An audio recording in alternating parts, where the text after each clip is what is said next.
What's going on, guys? Welcome back to another review. Today we have another S.H Figuarts Dragon Ball figure, and it's Awakened Super Saiyan Vegeta.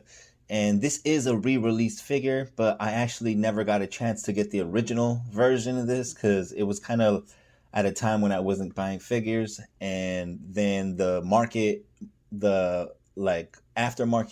markup was ridiculous, so I wasn't gonna pay like 120 for this figure, and good thing I waited because I only ended up paying about 35 for it. So I'm super stoked for that. It's a great price and it looks very promising. So without any further ado, let's take this guy out the box and let's get a better look at him. All right, so here we have Vegeta out of the box onto the rotating platform. And first impressions are good. This is a re-release of a figure that we had in the past, and the only real differences are the colors of the blue parts of the suit are definitely darker, and then the new face prints are better. Also, I think it had a matte color to the hair. Now it's more of a shiny, glossy Super Saiyan look, which so far I like the way that this looks a lot. There is no shading though. I'm upgrading from the original Super Saiyan, which actually had a lot of shading to it. So kind of wish that we still got that, but we don't. I'll show comparisons later. How this is a much better scope, but it doesn't have the love that the original ones used to have. So let's take a look at the accessories and go over the articulation, do comparisons, all that. So for accessories, we do get those crossed arms that we've gotten a bunch of times in the past with other Vegetas. And then we have two extra face plates, which are nicely done. I really like the new face printing. And then three extra interchangeable hands plus the thumbs up. All right, so let's take a closer look at him now, as he does look great. The face looks awesome. The hair also looks nice.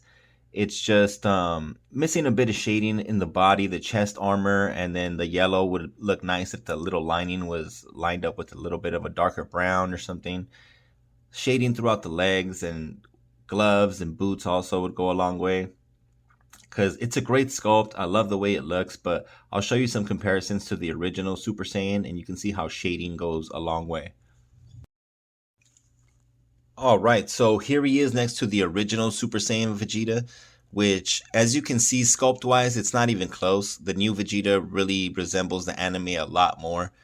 The first one was dope for the time, but it does have some things going for it too, like the shading throughout the body, and then the shading, especially in the armor parts, makes it stand out so much more. So it would be nice to get this new sculpt with that shading. That would just be like the perfect thing, but we've yet to get that. And then here he is next to the original Trunks release, which this Trunks is also getting a re-release, and he'll have the colors to match this Vegeta here. But it's pretty much the same body. I think the only difference is that Trunks' legs are longer. Other than that, it's pretty much the same. All right, so let's go over the articulation now. And he can look up. He can look up really good, actually. And he can look down very good as well. Full 360 of the head if you wanted to. We've got a pivot to the neck and a bit of articulation as well. The arms can do a full 360. They can go up only about that much. So you can pull off the T-pose, but I thought you'd be able to get a bit more. It's kind of bumping into the little straps here on the shoulders. There's a tiny bit of a butterfly joint as well. There's a swivel at the bicep and a double bend. At the elbow, we got a swivel and a hinge at the wrist. The chest has a swivel and a crunch as well.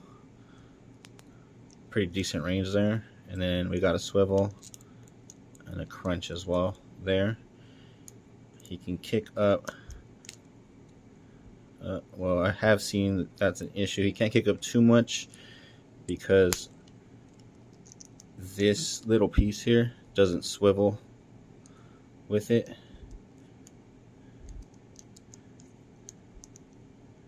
Let me see here.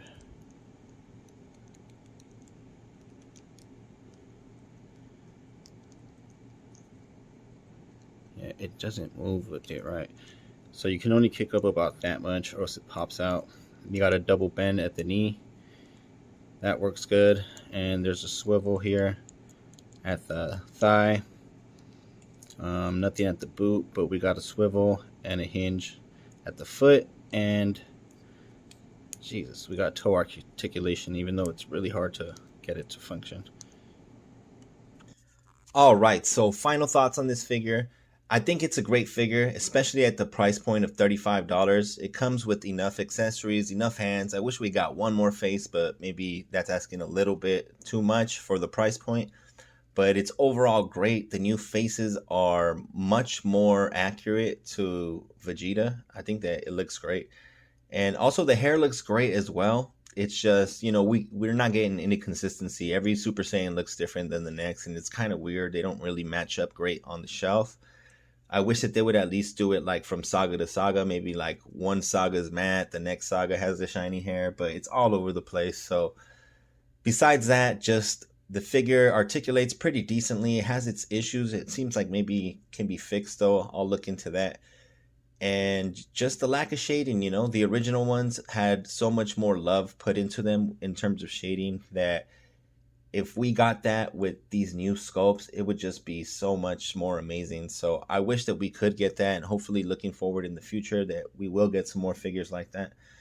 But overall, I still loved it. I think it's a great figure for the price, and you should pick it up if you still can, which you can. It's still on a few different websites like Big Bad Toy Store and Entertainment Earth. So get out there and get it before it's gone. So that's it for this review. Leave a like, comment, subscribe if you want. Take care and peace.